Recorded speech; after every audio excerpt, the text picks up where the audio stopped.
Yan, nakalatag yung screen natin. So, puputulin natin para sa ating wall, feet by 2 feet to 2 feet by 2 feet to. So, tapos apat plastic cable tie from DIY. Yan, tapos na mga kaibigan. May pinto na yan. Isa, dalawa, tatlo, apat.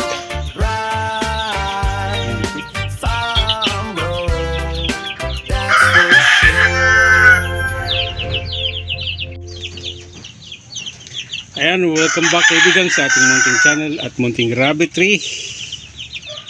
Today, gagawa tayo ng another cage para sa ating mga kuneho. Gaya ng sinabi ko last video ay sira-sira na yung mga cage natin. Ito ay bago to. Rata naman sa screen. Ito may makante tayong plastic matting. 8 pa to. So marami pa. 1, 2, 3, 4 1, 2, 3, 4 8 pa lahat. Para gawa natin yung cage to. Si kawawa nandiyan na sa ano. Saka na yung stand. Pwede naman natin magawa ng paraan gaya nito. At least hindi sila nakapatong sa lupa. Directly sa lupa. Yan.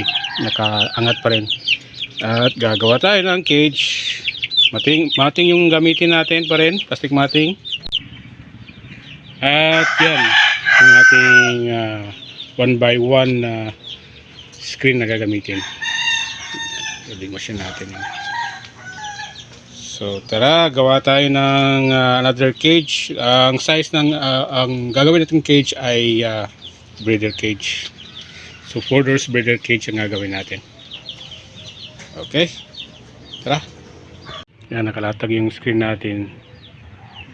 So ang puputulin natin para sa ating wall ay 240 inches kasi 2x2 yung ating plastic. So yung plastic natin mating 2x2 yan. Ibig sabihin 2 feet by 2 feet to 2 feet by 2 feet to. So tapos apat yan, so 240 lang talaga to be exact, pero may gagawin tayong lock para dugtong natin yung wall natin, kaya gawin natin 242 inches yung puputulin natin na wall. So yan ang gawin natin 240. Ito yung pamamaraan ko na sa paggawa ng cage ko. May mga ibang karabitiro tayo na meron ding ibang paraan kung paano sila gagawa ng cage. Anyway, magkaiba naman tayo pero same lang gagawa tayo ng cage. So putol lang kami ng 242 inches from dun sa dulo hanggang dito. 242 inches. At saka may gamit akong anong tawag sa Tagalog dito, hindi ko alam. Yan, so tape measure sa English. Yan, putol na. So hanggang doon dito 242 inches yan. So since naputol na to, kapit lang natin yung mga plastic natin. So yung pamaraan ko na gumawa ng cage per piece by piece. So kung ano yung available din yung una kong ikakabit. So hindi ko hinahanda lahat, putulin lahat bago ikabit. So as we go, sa aking pamaraan ko ay yung kung ano man yung kailangan ko, dun ko muna puputulin, dun ko muna ilalagay. So yan. So ito muna yung symbol natin, apat na ito, dugtungin natin, tapos kakabit natin yung wall natin. Okay, ikit muna natin to apat.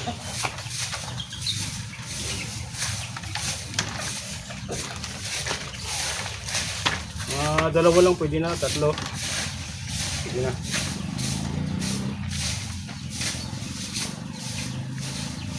Kala na hindi siya secure muna kasi lalagyan pa natin mamaya.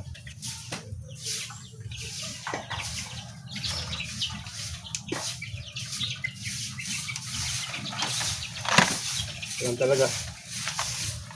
Kahit na magalaw yan, ma-assemble din natin mamaya.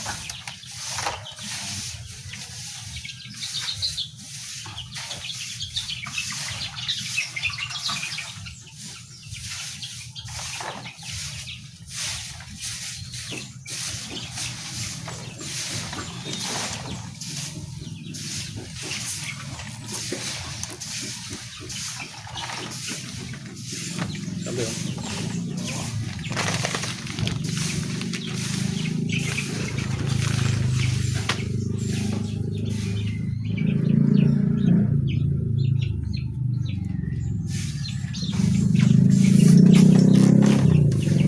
Yan. Ito.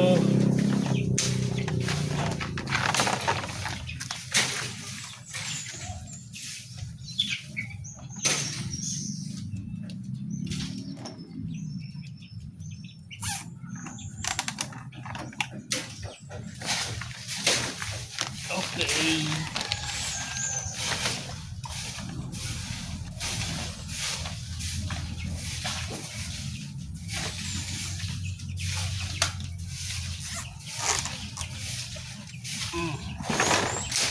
Apat.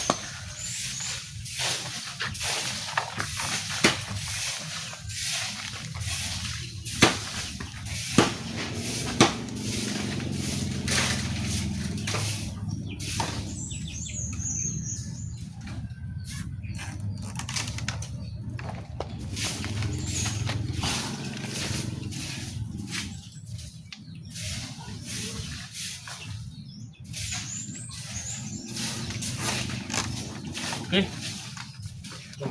Hindi siya tigas. So, okay lang yan. Kasi titigas din yan along the way. Pag nabuo natin yung cage natin. Yan. So, lagyan natin yung wall. Ito yung pamaraan ko. Hindi ko nilagay ito sa dulo. Hindi sa gitna ko ilalagay. Kung dito. Yan. So, okay lang yan. Kahit hindi masyado matibay pagkakad. Kasi titibay din, titigas din yan.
So ayan na kaibigan, nakabit na natin lahat. Kaso mali yung pagkaputol ko. Dapat 242 inches. Yung pala naputol ko is 202 inches lang, kaya may dugtong dito. Tsaka yan. So ayan. So gawin lang natin yan na tupiin natin konti para maging kwadrado talaga, para sumunod sa kanyang edge ito. Kaya tupiin natin gaya ng dati. So yun natin, sinasabi ko, tupiin natin para kwadrado talaga siya. Ganyan.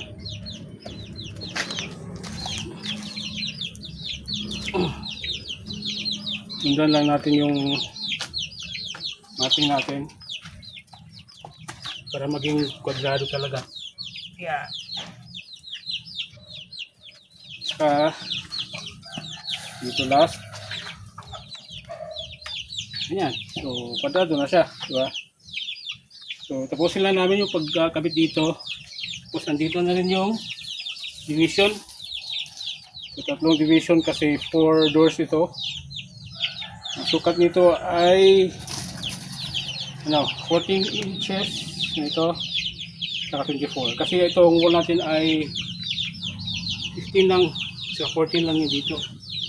15 pala. 1, 2, 3. 6, 7, 8, 9, 10, 11, 12, 13, 14, 15. 15 siya. 14 lang yung ating ball. Kasi patong natin sa plastic matting to. Gagawin lang namin. Tapusin na natin tong cage na to. So ito ay nilalagay namin yung sa babaw. Ayan. 8 feet ata to. Yeah, 8 feet. 24 times 4. Yan. So nilalagay namin, iikot pa rin yung mga dulo para matibay. Nahinto kasi kami kay umulan, kaya ito tapusin na natin. So same lang din yung grass feeder, hindi dito sa gitna, dito lang gaya nun. Yan. So tapusin lang namin to, ikot-ikot. Yan. At hi na rin sa live. Nagla-live tayo habang gumagawa nito ng ating cage or hutch. So, ikot-ikot lang muna hanggang matapos. Tapos gawa ng pinto. Tapos grass feeder. Tapos na. Wala munang stand kasi walang pambili. So, ganun lang muna ang gagawin natin. Tara. Let's go! Patuloy! Yan mga kaibigan, tapos na. Yan, ikot natin, ikot. Kung ayaw nyo ng matrabaho at masakit sa kamay, gamit kayo ng M-clip. Pero kasi gusto ko talaga matibay siya, kaya inikot-ikot siya. Yan. So kulang nito, pinto na lang. At saka glass feeder. Yan. Kuha lang tayo ng butas para gawing pinto. At pwede na gamitin actually. So gawa tayo ng pinto. Yan, tapos na mga kaibigan. May pinto na yan. Isa, dalawa, tatlo, apat. Yan. Pwede na to kahit walang grass feeder. So lagay ka lang ng damo dyan. Huwag mo lang damihan para hindi makapag-apakan. Pero pwede talaga gawan ng grass feeder. Yan. Ayan ito. Pwede din yung plastic, yung nest box na ginagamit natin. Madali lang naman ang gawin to. Ayan. Ayan. So, ganun din. So, napakadali. Pero matrabaho. At masakit sa kamay. Ayan o.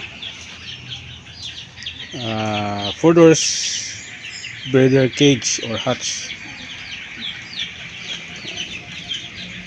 May bagong cage na naman yung ating mga kunino. At lipat natin yung mga breeder natin dito. Tapos yung mga kits doon na. Iwan na natin doon at palakihin. So yan kaibigan. Kung may mga tanong ka, please comment down below. At for sure na sasagutin natin yan. Hanggang sa muli mga kaibigan na video natin. See you in our next video. Boots.